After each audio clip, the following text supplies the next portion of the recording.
తెలుపు వెలుగు పొంగే పొయ్యి మీద నలుపు నిగనిగను చేరు కొరకేరా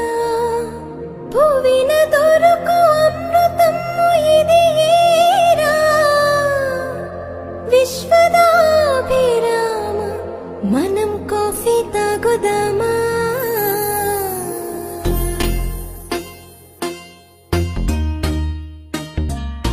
ఇంటిల్లి పాదిగా కోరింది కోరిక మేలు కల్పు దివ్యమైన కాఫీ కప్పు ఎక్కడా ఇంత వింత తొందరింకా ఆగబోనంది సర్రుమంటూ కాఫీ క్రేజీ ఎక్కిపోతోంది ఈ మాయ కొత్తగా అమ్మాయి చెప్పిన లోకమంతా దీన్ని మించి డ్రింకు లేదు ఎక్కడా ఒక్క సిప్పు కాఫీలోన ఎంత మాయగా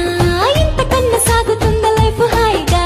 పొద్దు పొడిచి పొద్దుగూకి దాకా తోడుగా కప్పు కప్పుకొక్క కొత్త అర్థముందిగా